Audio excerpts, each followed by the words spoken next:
Hey guys and girls, welcome back to the channel. This is Poker King, and this is Friday Night TCG Talk. I am joined by Assad Poker Collection. Welcome to the channel. Appreciate your time. Oh, thank you. Thanks for having me.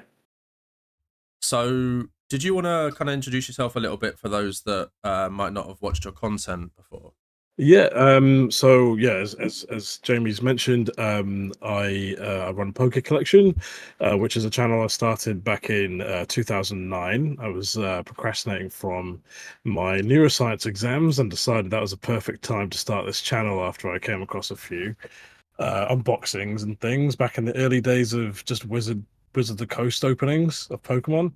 And yeah, just started the channel, and since then it wasn't really meant to be more than just a few videos. I just uploaded 3 videos, but it's very early stages of social media and YouTube, so very, very young days. So it just sort of took off, and I just kind of embraced it as I went, and it just became a thing. So much so that I'm now about to celebrate 15 years of doing content, and which is kind of surreal to be saying. I mean, even hitting 10 years was a bit crazy, but with that and how things have changed since then, it's surprising to still be doing what I do, but it's been an enjoyable time creating Pokemon content, and it started from Pokemon TCG, sort of openings, but it sort of expanded to my enjoyment and sort of collecting my way through cultures and different types of pop culture things, as well as I guess diversity in culture in that format.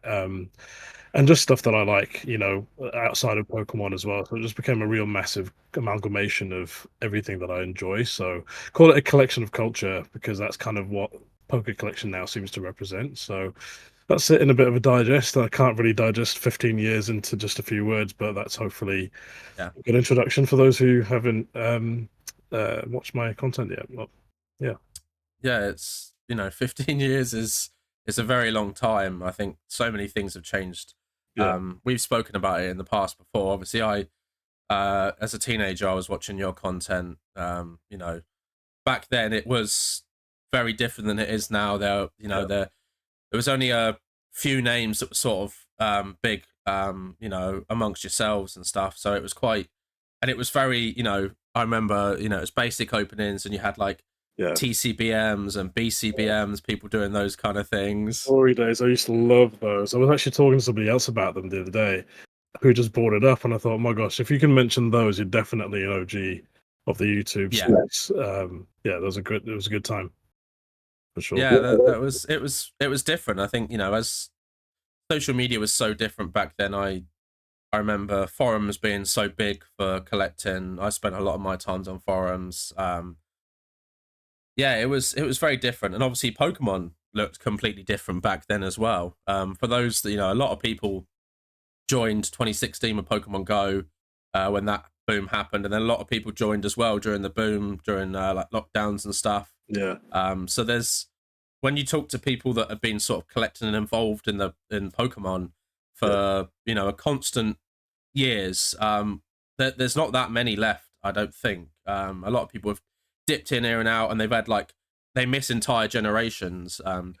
So talking to someone else that has been there through the whole journey, obviously, watching back, do you ever look back at any of your content and see that your 15 years of your life has been mapped by certain moments in time that you can kind of look back on videos and go, well, I remember what happened then, or I remember when I did that. Is that something that fills you with sort of quite a lot of joy? It does, yeah. It's and also embarrassment, because looking back at older content and the way I used to speak, the way I used to just approach video content, I wasn't a presenter of any sort, but I developed that kind of voice over time, which is more of a. It's not sort of like to say that it's inauthentic, but I guess once you start doing these things, you start to develop kind of the enhanced version of yourself, where you sort of have that presentation style, whereas it's less colloquial and all that. But I do, and I think that one of the main things I set out to do when I sort of started it was really just to document, for my sake and my little sister, who was 8 years old at the time, Anya. And the whole point was for me to be able to kind of create this visual diary over the years to really look back on, And at that time, there was no real history of it. It was just sort of me doing things, and to be honest, I've just sort of progressed and progressed and carried on to the next thing and just carried on with it. But now I look back and realize that I really have just captured moments in time and in my life, which is kind of like music, where you have, when you listen to a track that, from ages ago, and it just evokes all these memories. The visual content that you're sort of watching back again, as cringeworthy as it might be, um, it's a real kind of it's kind of it's nostalgic, but also like a complete weird feeling of, I don't know, it's kind of a joy mixed in with, you wanna go back there, Yeah. you just sort of see all these pockets of memories and good things that you've built over time that kind of reinforced why I've sort of stuck with what I've got, even though things have shifted quite seismically, over time. So, yeah, definitely look back on it and with joy. The kind of the point of me sort of carrying on was to sort of see it, but it's like you said, yeah, you sort of, when it becomes such a huge part of your life, and it is really it's literally a half of my life. I started when I was 20 years old, and I was at university, and now 35. It's quite literally just such a big chunk that I feel like it's too hard and too ingrained to rip away in its entirety, so Yeah. it's always going to be there. So, and yeah, just something that I embraced very early on, but now I've fully embraced as kind of like something that I really built with joy, and to some level of success, at least for me. And yeah, just I just love that I've sort of done something that was my own, and can look back on that with pride, and I'm looking forward to sharing that with my child and potentially future children, because of, give me a chance to showcase what I've done with my time, Yeah. over the past few years. So Yeah, it's very rare that someone can have a full, almost, sort of in-depth and documentation of 15 years of their life. And I think it's um it when I think about it, I can kind of pinpoint moments in my time by watching, content such as yours as well. Um and I think it's, I one of the things with Pokemon that is the magic really of it is being able to go, right, when Diamond and Pearl came out, I was in year 7, and you can track everything. I remember when I got Pokemon Pearl for my birthday and this and that, and those moments are so ingrained. And there's that sort of, you mentioned about nostalgic, but I feel like there's also that like melancholic kind of feeling yeah, where yeah, that's so you true. you you you almost want to go back, but you know that obviously, things have changed and stuff, and Pokemon, and I'm sure the content creation space, I tried to emulate the kind of content that you did when I was like, when I was in my teenage years. I remember watching your content when you did first start. um so watching that sort of journey, was, at the time for me, was, it was something that was quite cool, and there was no depth to it, because it was like, I get to watch, this awesome content. Because back then it was very basic for a lot of people. A lot of people weren't sort of, people didn't have nice mics or a nice camera, or, a nice computer to edit. It was literally as is, which is in itself kind of special, but it makes sense, obviously the time that we were in. And now it's, things are a lot more produced. You see a lot of content creators that, um, their content is like, it's a documentary. It's almost like a movie, or, a TV series. And, the audio's on point. People have got mics. They've got 4K cameras, and it's amazing to see that, watching people just open up, a Diamond and Pearl tin, versus, that is, for me as well, it's a journey. And obviously you have that documentation for your life. And I think so many people that watch your content as well, um, probably have those documents and those moments and memories ingrained in the content that you made. Yeah, So um, it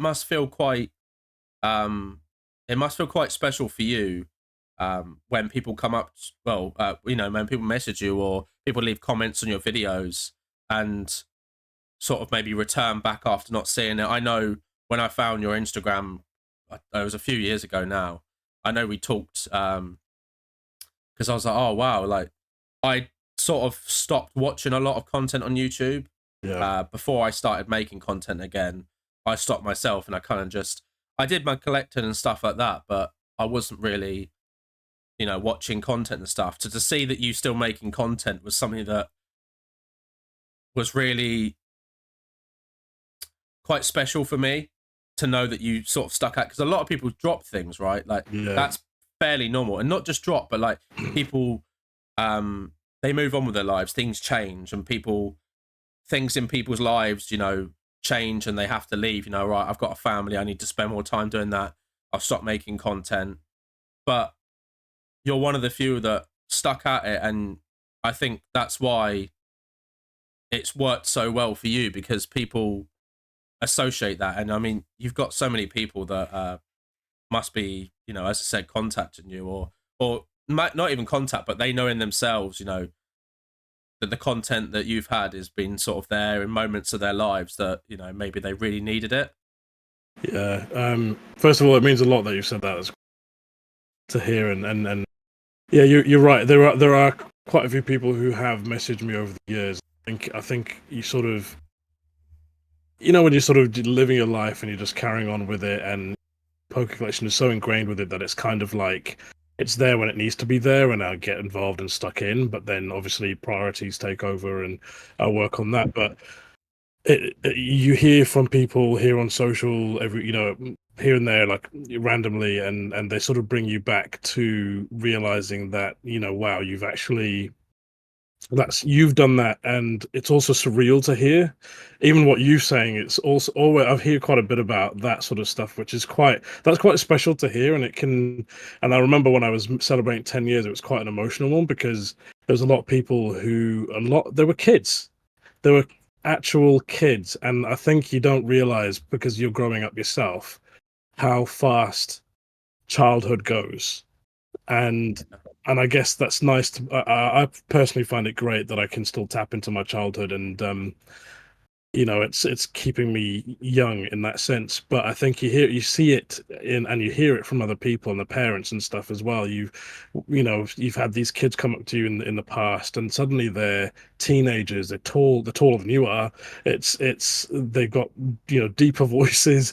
It's just, to me, I think it just completely buzzes me out when that sort of stuff happens, and it kind of puts into perspective just how much time has passed. Because I see my sister growing up, and I think, you see those things, that those are progressive, but when you see other people and a snapshot of them in one period of time, and then the next, it's like 10 years have gone by, it just really puts into perspective just how much, time has gone, and how much, I guess, impact you've made as well, in some cases where people have come up and said, thank you for making this content, or still making this content, which is quite special to me. And I think one of the things I've always battled with creating this content is not just myself believing in it, but also other people believing in its ability to kind of, I guess, the longevity of it. And I think I've always struggled with, like you said, there's shifts in lives that take place. People do drop off, and that's totally understandable. Priorities, they change, and life is, if anything, the last few years have become even more, difficult with post-COVID stuff and cost of living and stuff like that. So, families and things. And I have a family of my own now, so there's a massive shift there for me. Oh my gosh, that's a great sippy cup. Yeah. I've got my little Mario Kart one here, but that is superior. That's brilliant. I love it. I'm kind of known for it now. People mention the sippy cup, so That's on my list now. That's fantastic. Yeah. So I think yeah, there's a lot of times I've either been made to question, or I've questioned myself whether I should just give up. And to be honest, it's come up far often than you might think. And that isn't rooted in viewership, or anything of that sort. It's more to do with, I guess, mental health, and how sustainable is it, within yeah. ingrained within your life, like how how can you sort of carry on with it? I guess there's also that aspect of return on investment or ROI as well. Like, why should you be giving this so much time when there's other things to be doing, sort of thing.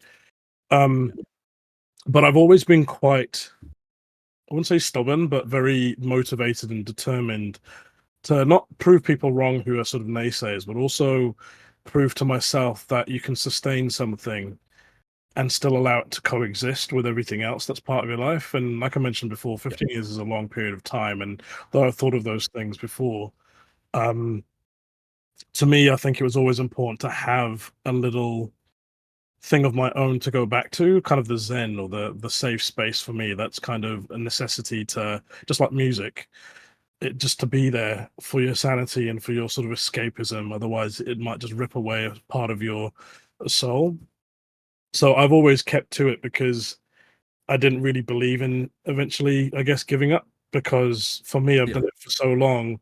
To give up, it doesn't necessarily mean you've wasted 15 years or plus of your life. But I think for me, it was like, if you've done it this long, you might as well just carry on as long as you can continue, but do it in a way that's sustainable, that puts your family first, and still you're allowed to be present there, but also you can escape to this whenever you need. So it really means a lot when people do come back and dip in, dip out. And for me, I'm not ever offended by people who do drop off or, all that sort, because I totally understand it. But I think it's even more special that people do come back or people say comments like you have, because it's just a real nice feeling to see, to have that consistency, I guess. And especially with my kind of content, which is probably a lot different now in the landscape that, that's changed over the years. So yeah, I think it's just I'm just glad that I'm still doing it, because for me, it's, even if it's sort of different now, it still gives me that genuine bit of joy to escape to, and I think it'll probably be here for quite some time to come, I reckon.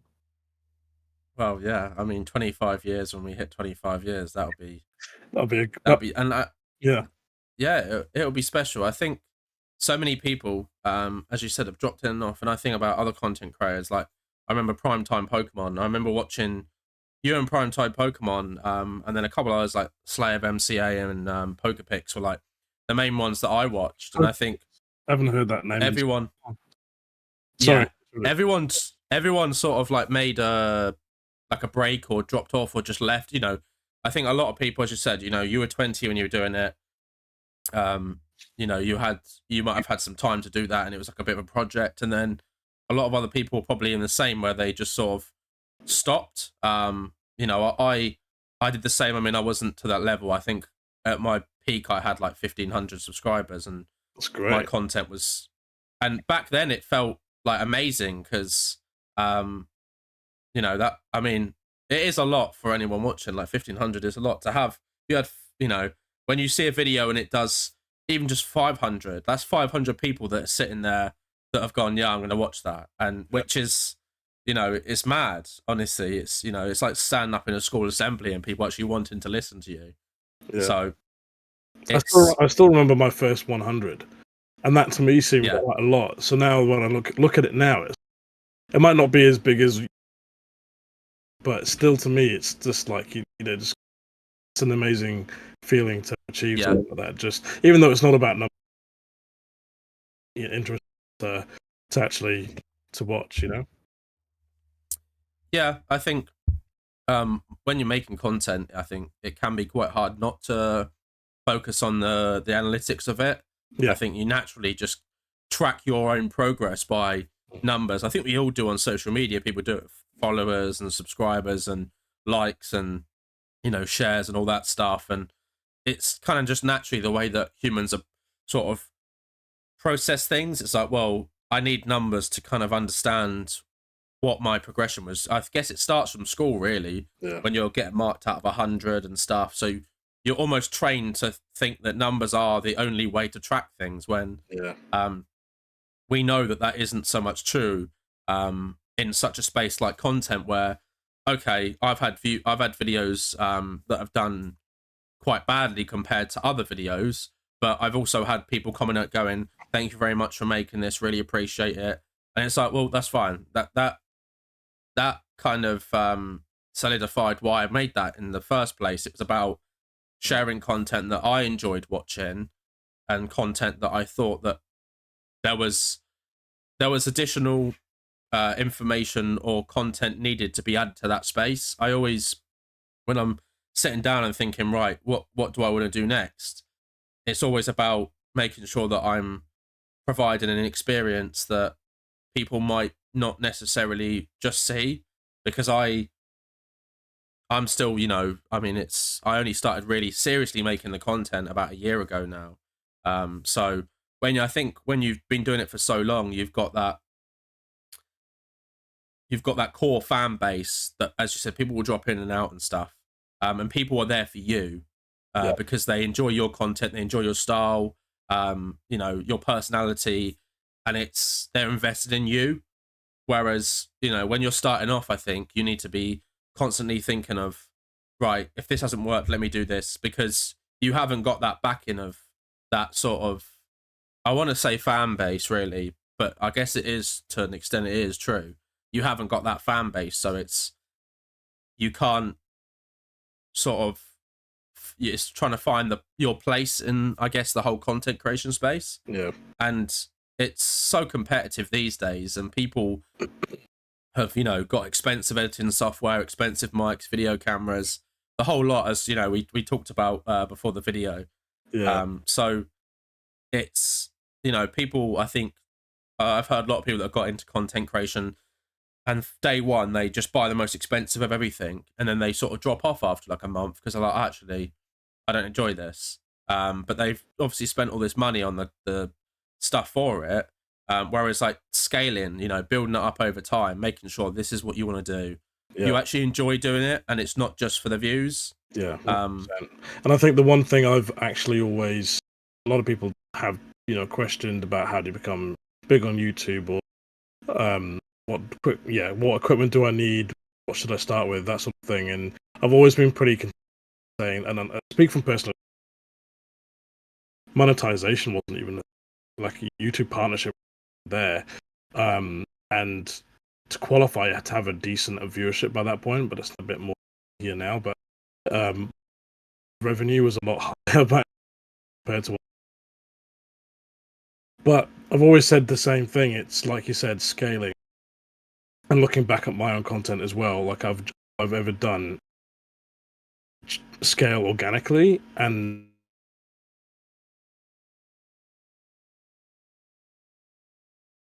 I think it might have frozen.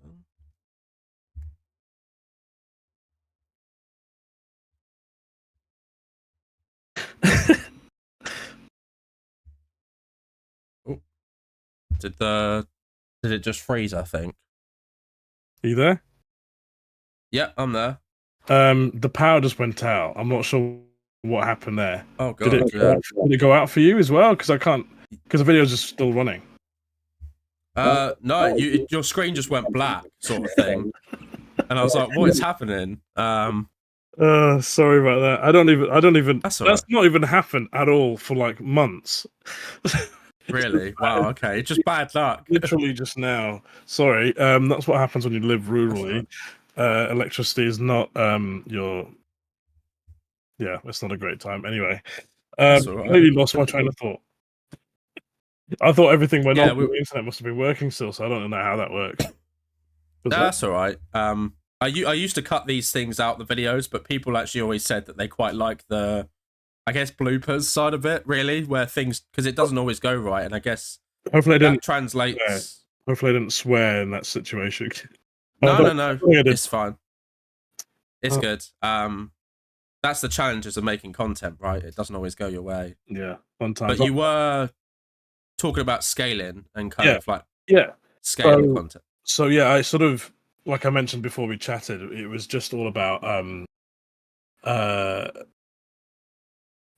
just sort of getting things as you go. And I'd never really knew what I was doing in the beginning. Like I said, like I started with a sort of a slidey phone, and it's just really this small, terrible quality. And that's why my first videos are, if kids watch them, thinking of some sort of Narnia. But I literally have progressively, as soon as I learnt I just naturally upgraded to what I'm comfortable with. Yeah. And what the stage that I'm at now, when people say it now, it's a lot.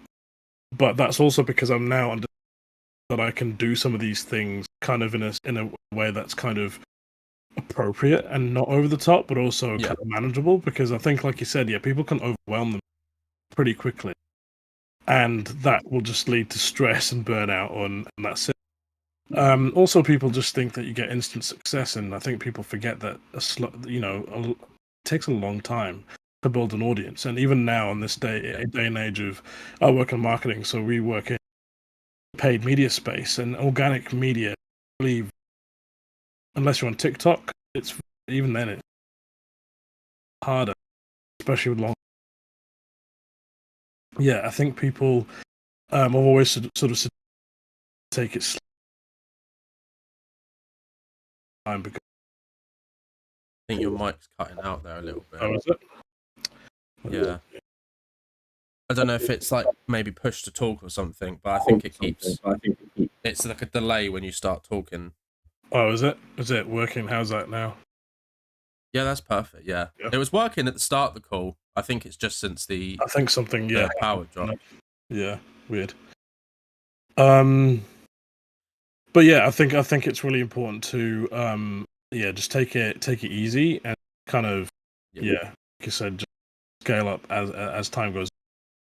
Yeah, you run the burning yourself out and yeah. Yeah, I think that's a really good point, because a lot of people come in with these ideas and they want to, they various reasons why they're getting into making content.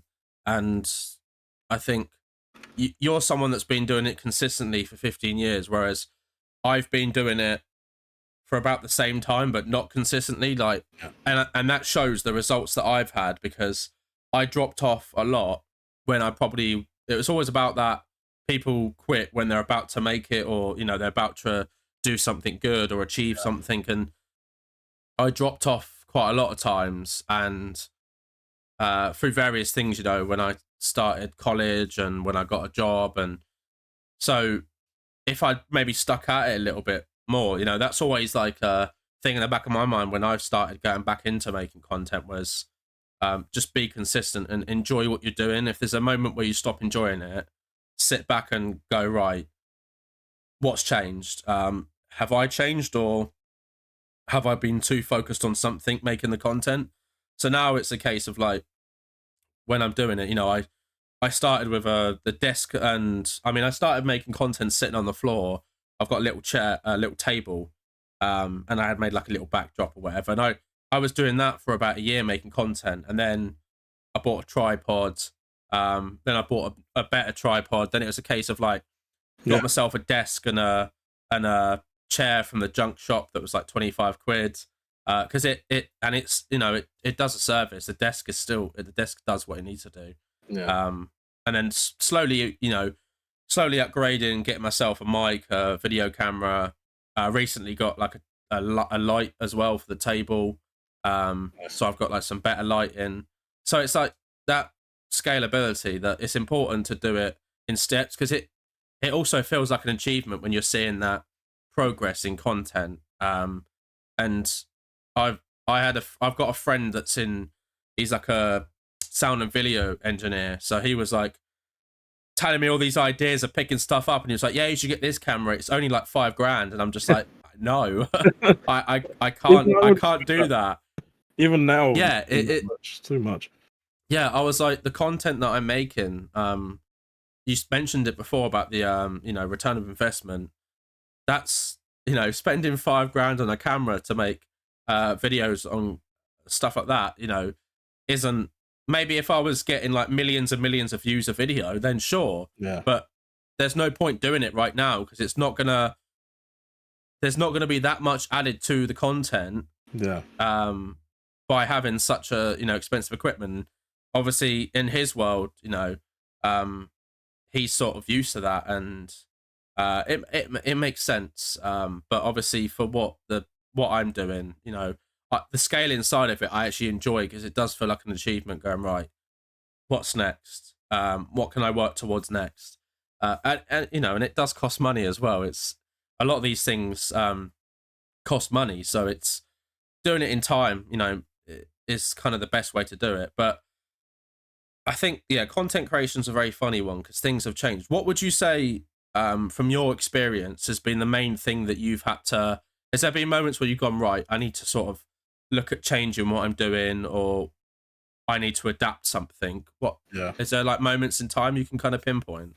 Big time. I think there's been a lot of times. I think 15 years is quite a long time to actually see those shifts take place. And you touched on, you know, how we scale up to high.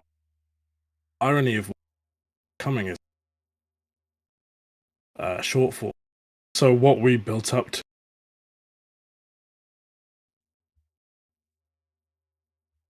production, people doing long form content, and there's definitely a place for that still.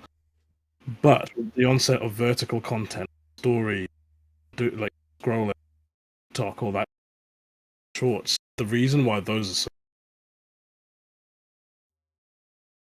and so people are ready to consume very quickly. Also, it doesn't require so much high, sort of polished kind of content. So that's Yeah, probably one of the biggest see right now in 2020. You know, 2020 is really kind of what has become of content, low production, still get. If you're looking for viewership and engagement, that thing that's has become the prime thing. And I think that even for me to adapt to that has been actually quite a welcome. I'm slowly getting to it. I've sort of introduced, you know, I've still got my long form content. Say is, and some people actually mention it when they do watch video. You've channel where people do leave a comment saying that they really appreciate this content. I know that there's still a place for the long form content that sort of back then, you know, that was kind of what would be these yeah, 20-30 minute videos. Well, in the original days, it was a 10-minute limit. Nobody has lived through that, I feel, at this point. I don't know. I'm not sure if anybody remembers that, but these days it's kind of, I think what we're seeing is the kind of, I'm going to sound really markety here, this omni-channel approach where we're using many different approaches to get your content out there, whether it's online or even in person. But I think there's what we're seeing is that you've got your place there, but then you've different types of formats, you know, engagement formats and short form content. And I think what I've seen, I guess, to answer your question, I think one of the main pinpoints and things that I've seen change, though quite gradually, is my sort of shift to shorter content, which I kind of want to still believe in the long form content that you know, that the adaptation of introducing extra bonus content, but really short stuff. So fix, yeah, people. That's kind of where I'm at.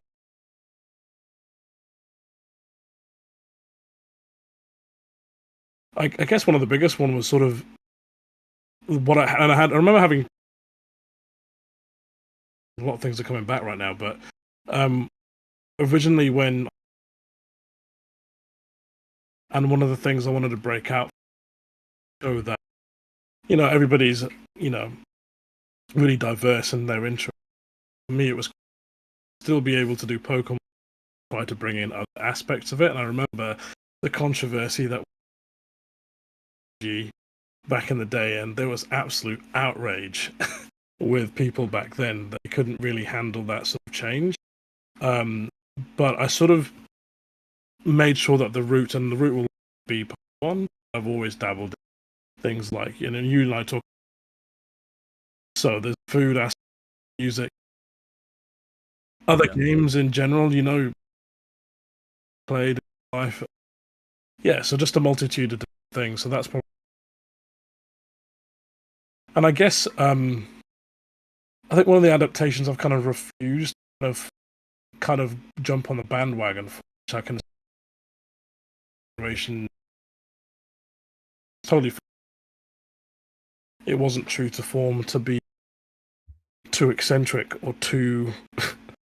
I'm actually not the most excitable person. Like Yeah. I'm not sure if it's a British thing or it's the face. I don't know what it is, but I think it is being British. Yeah, we're it's not over the top as much. We're yeah, very sort of just calm. yeah, we are. Yeah, and I think that it would be way too. I mean, to be fair, there are moments where I get really excited and there's like a Gyarados card or something. I'm like, oh my god, that's amazing. But that's Yeah. probably as far as I really go. It's not like there's a massive earthquake effect and all this stuff going on in the video and shouting, screaming. I've always kind of refused that for me anyway because it works. But I've seen that in other content adapting to that sort of thing, and Right.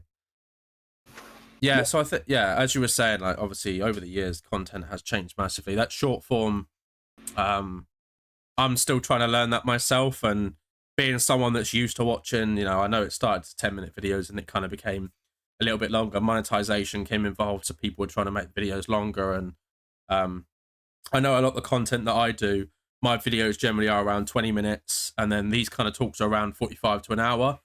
And I get a lot of people saying, that they listen to this while they're driving to work or they're doing stuff. So a lot of people, even though it's like obviously on YouTube, they won't actually see the video; they'll just listen to it, which is I think is amazing, because that long form content still has a place, and it kind of reminds me of video games where they all tried to move towards multiplayer only, and they were like, "Oh, no one plays single player games," and then they were like, "Yeah, all the Dark Souls games sold out really well. The Witcher game won Game of the Year." And it's like people do want to play single player games, so people do want that, that longer form content. I think some people do want to just scroll on like TikTok and Instagram Reels and YouTube Shorts and see, a 1 minute clip or whatever. But people still do want to sit down. And I now moving into the space where I'm still working part time and now running the business full time, making content. I don't get the chance to watch as much as I used to. I used to watch quite a lot of YouTube content. Yeah.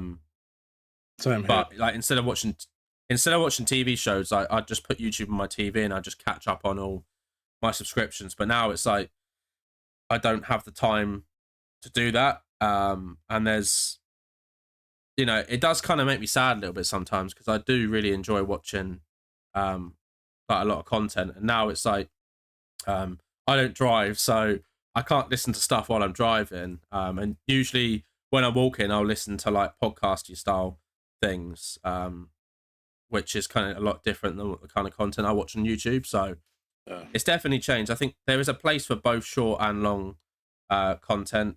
People do want to see that, but it's definitely it's interesting seeing how it's changed. And from an outside perspective, it's a very different than someone like yourself who has been making content for so long, where you've been in the thick of it, watching things change before your very eyes and going, right, let's see what we can do, let's try this. And I know all of that really works well.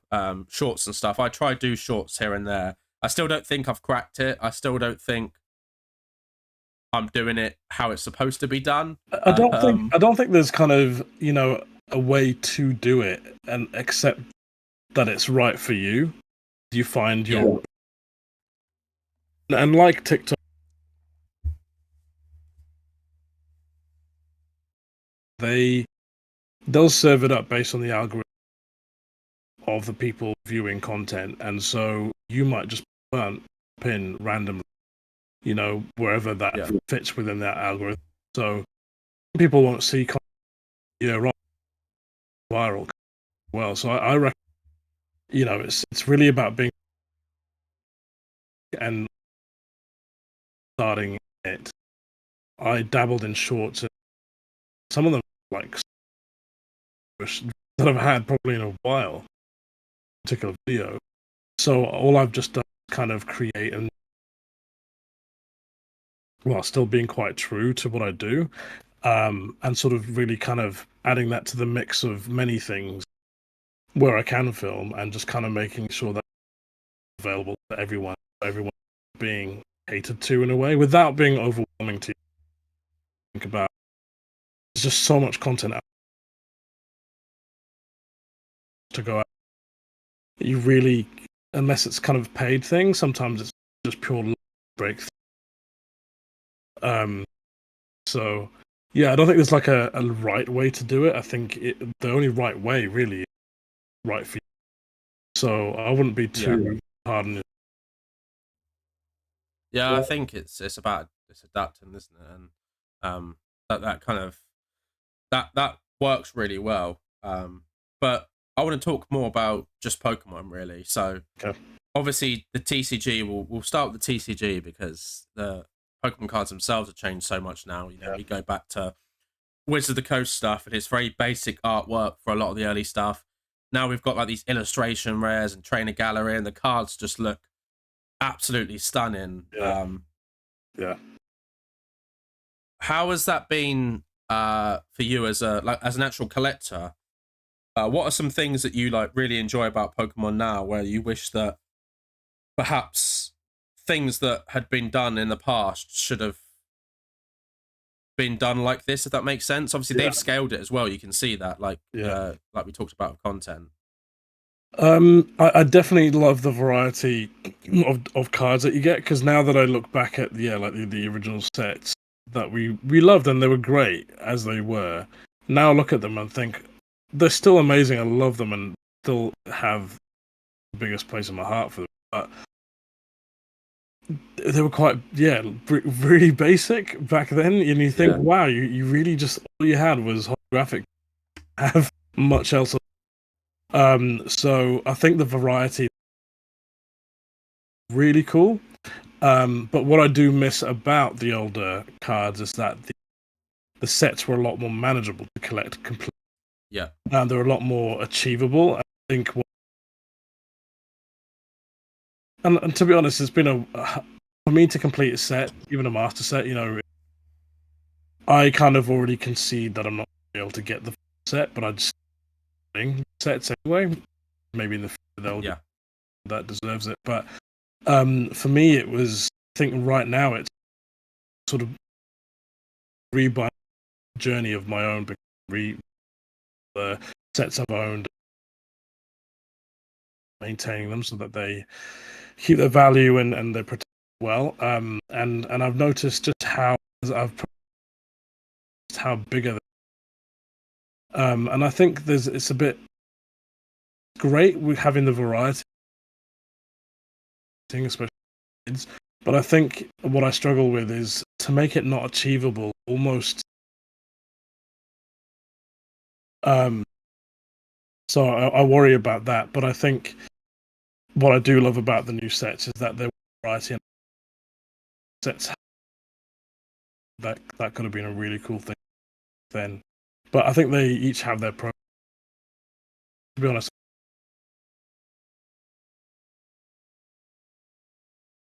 Yeah, I think you know the seeing the progress when you look through binders. Obviously binders used to be achievable. I used to do binder sets of the Japanese sets myself. Yeah. But I haven't done one. I think the last one I attempted was in Sword and Shield era. And I was like, this is just this is too big.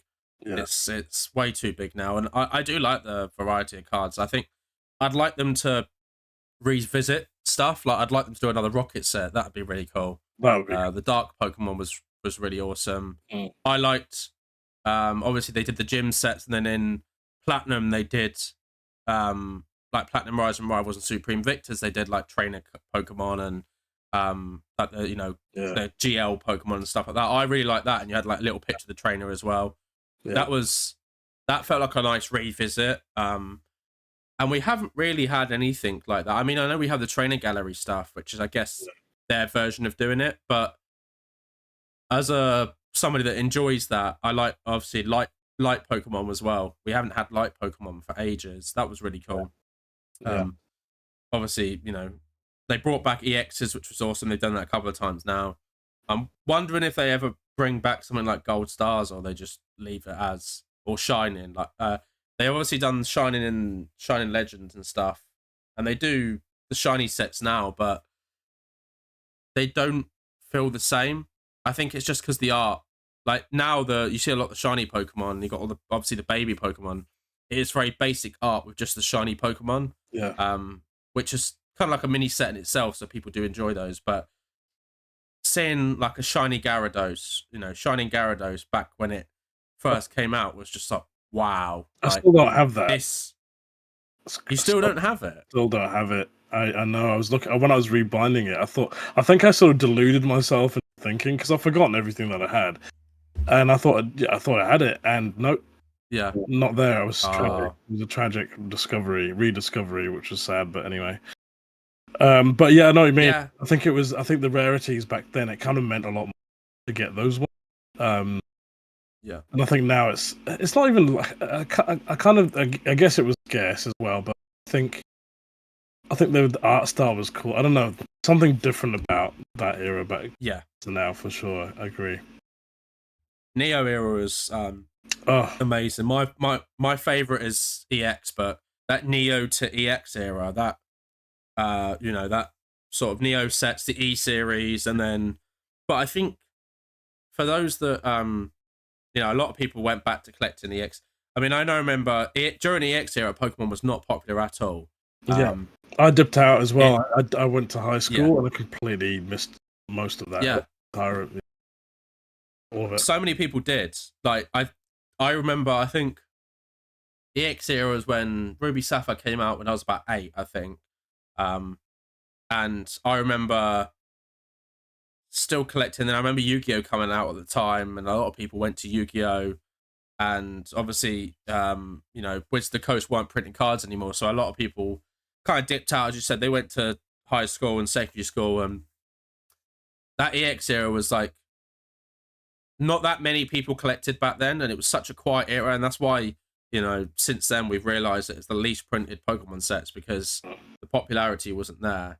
And I remember a lot of people who didn't like the E series cards back then because of the borders. They just didn't like that style. But obviously now people look back, and that's one of the things that always makes me sort of interest me as well, is in the moment and in that bubble, a lot of people might not like something, but in the future, people kind of have that, not fake nostalgia, but they have nostalgia for a thing that they didn't live through. Yeah. So they'll be like, these E-series cards are really nice. They didn't collect back then.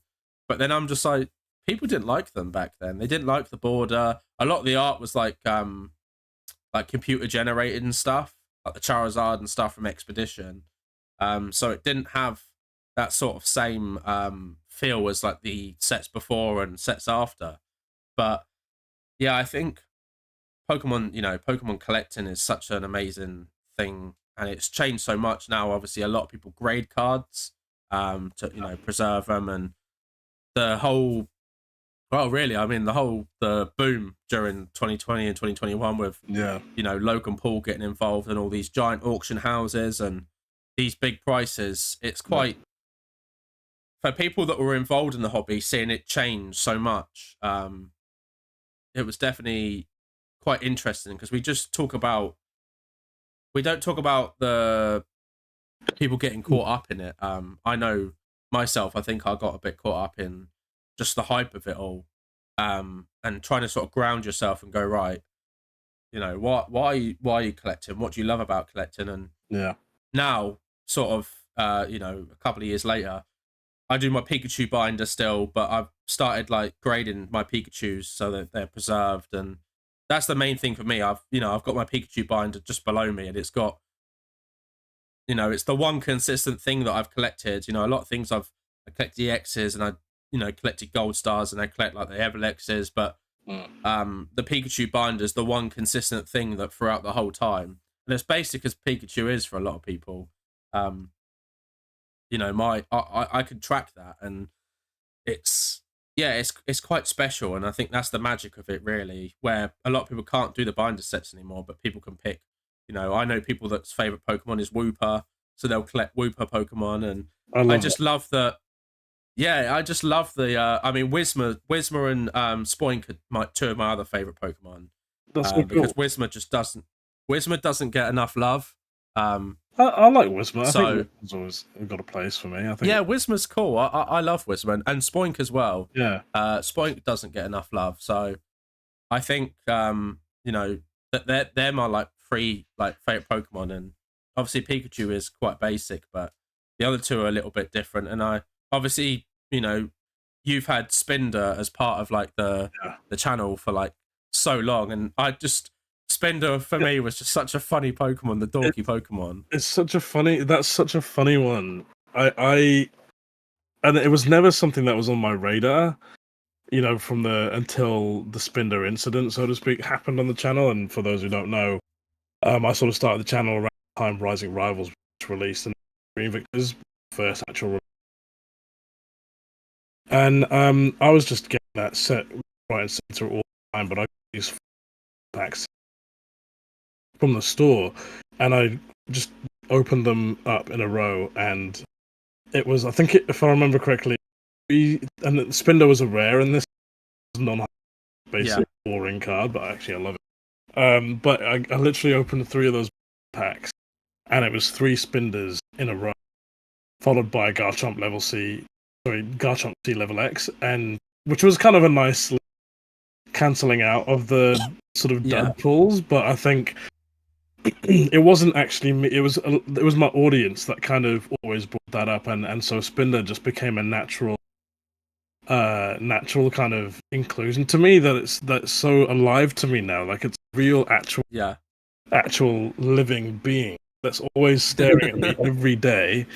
And I just love it. I think, and now I couldn't imagine a life with Spinder. It sounds like I'm in a relationship or something with it, but it's just one of those really funny things that I love that I could embrace these things that are driven by my audience and stuff. So that's become naturally a favorite Pokemon, and I've got a Spinder collection as well to boot.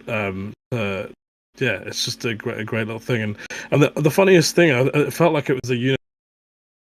I remember taking my first collection on the floor, and the carpet was like a maroon. And that was my first profile photo for Poker Collection, and that ended up following through even to this day as the very basic branding. That color, and it worked with Spinder as well, very similar. Funny little thing, but yeah, I do love Spinder, and I think, to highlight what you people's Pikachu's always going to be, your Pikachu and Eevee's that, but I love hearing the ones I'm like her and stuff, and I think I kind of there's those little Pokemon that you love, that it's kind of represents life in general and the diversity of thought that people have, which I love. So I love to hear about all that stuff that I like, and who's for sure. Yeah, that's it. I think I remember seeing there's a study or something about the part of the brain that remembers like Pokemon, and it was like people that people's have got a special part of their brain that remembers like all the Pokemon. And it's when you think about it, really being able to like, people can't name 50 countries sometimes, but they can name all the Pokemon, and it's I mean, I don't know if I can name every Pokemon now, especially with like Scarlet Violet. Even though I've played all the games and stuff, and I've sort of I don't play. I still haven't completed Scarlet Violet. I think I actually quite like the basic style, the chibi style Pokemon games before, but I guess that's just nostalgia. Even I think we peaked at like Black and White era games. I think after that it became a bit too real. And I sort of I don't enjoy them as much, but I think I always pick up the Pokemon releases, and obviously, we had Pokemon Day recently, and we had the announcements of the Pokemon Pocket trading online mobile app, which sounds really cool. Definitely is fit in with 2024. Being able to rip packs on your phone and play like kind of like Duel Link sort of thing, and then obviously the new Legends game returning to X and Y era. So I think Pokemon has, as a brand, has cracked the code that other companies can't crack.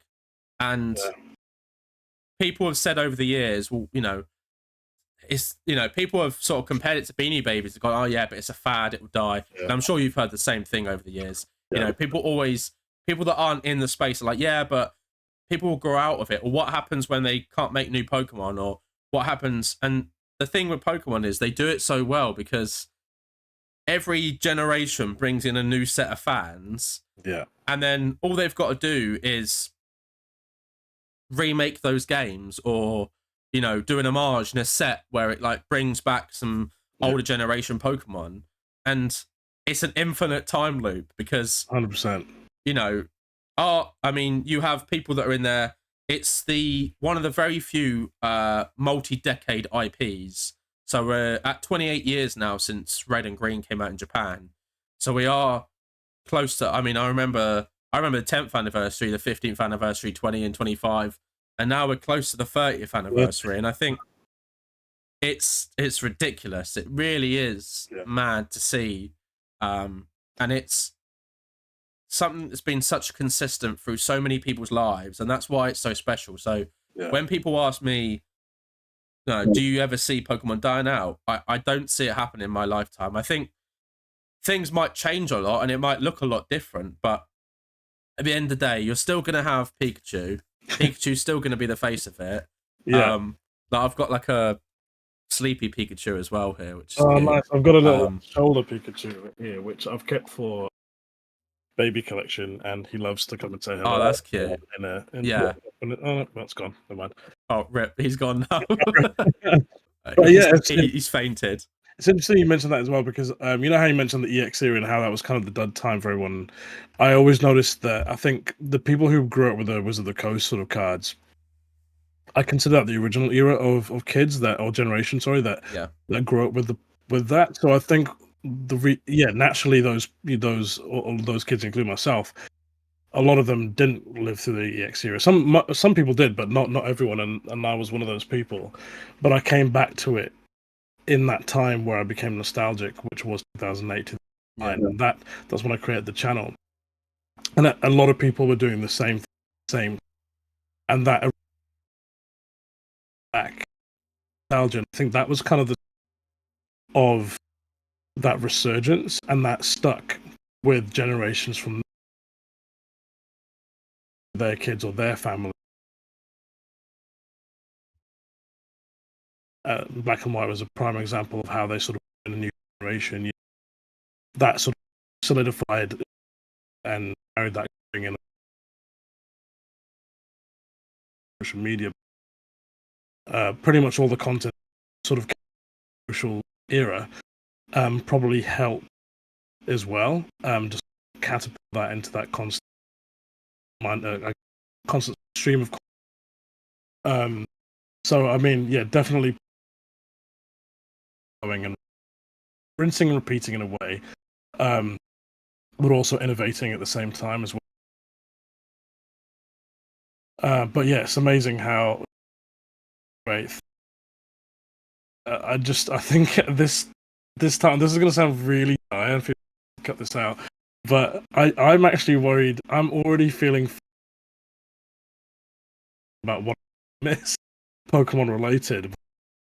So because I don't feel that, not like people mention. I think it's going to carry on because it's too big now. And I guess it's kind of a very depressing to think that, my God, there's going to never know because you won't be here to. Which is why I love doing what I do, and I take everything as I can, everything, get everything, but it's just really important to really enjoy what we've got, because that's kind of our stamp on life.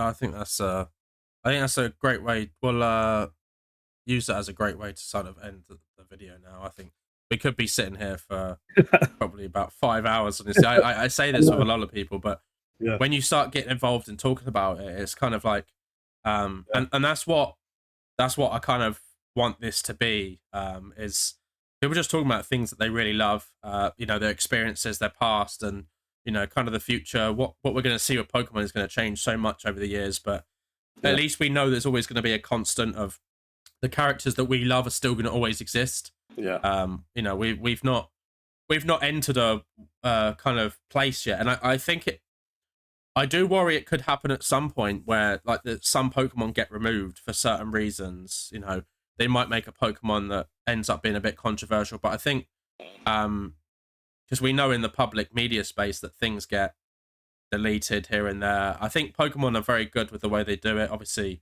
you know, they're quite sort of careful of a lot of stuff, and I think that's why it takes them a few years to make a new game and create new Pokemon, because and they can do remakes and different bits like the Legend series and in between, and that's the magic of it. And yeah, I guess the closing thing out is, you know, for those that are watching, drop a comment below, kind of, you know, your experience with Pokemon, not just Pokemon, but with like watching YouTube. You know, did you used to watch content years ago? You know, what your some of your favorite memories of seeing Pokemon like captured on the screen here on, you know, on things like YouTube and I guess Instagram and TikTok and stuff. But yeah, so thank you all for watching. Please comment, like, subscribe. There'll be a link in the description to Poke Collection. I really appreciate you coming on here. It means a lot to kind of have this, you know, being able to do this. Well, thanks for having me. Yeah, It's been great. Been great. And see you later, everyone. Cool. See you guys.